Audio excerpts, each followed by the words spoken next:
reprezentaciju.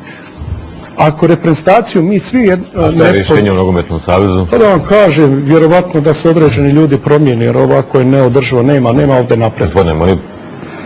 Pa vidite, ja ipak ne bih ovako, niko nije radio protiv Fanatikusa. Fanatikusu u Danskoj napravili 100.000 štete Savezu i sad su napravili 13 i 7, sve to Savez mora da plati i to franaka i mi smo sat vremena ima emisija 60 minuta, oni su nas snimali na trgu kad sam ja sa njima u sasvim otvorenom finom razgovor vodio i dogovarali se na način navijanja i oni su ispoštovali i nisu uopšte bili onakvi kao što su bili u razgovoru. Dakle, sve je rješenje za kvalitetni klub. Rješenje je da klubovi izvršavaju svoje obaveze, jer evo imamo situaciju da 4 kluba su u teškoj situaciji, prijeti im stečaj, a to su upravo oni klubovi sa tradicijom, nažalost zato što imaju stare preostale obaveze, Čelik i Sloboda i Željezničari Sarajevo, i iz tih razloga oni ne mogu da premoste te sve probleme, a mi smo pricnuti, nama 30. dolazi inspekcija iz UEFA i nema teorije da se može nešto njima slagati.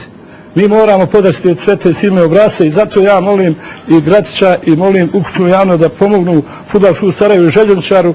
Nemamo puno vremena, već su rokovi prošli. To ako se odobri saglasno da se do 30. juna pokuša iznaći način da se učestvuje na Evropskoj, tamo na onom takmičenju za koje je Sarajevo zaslužilo Željezničar. A nikako da idemo smjene Fanatikusa i to mislim da je to deplasirana priča. Hvala. Isteklo vrijeme prije 5 minuta. Nastavljamo priču naredne subote, ne znam kroz koju formu. Hvala vam obojice, ostanite s nama poštovani gledalci. Halo centralno pitanje nakon marketinga.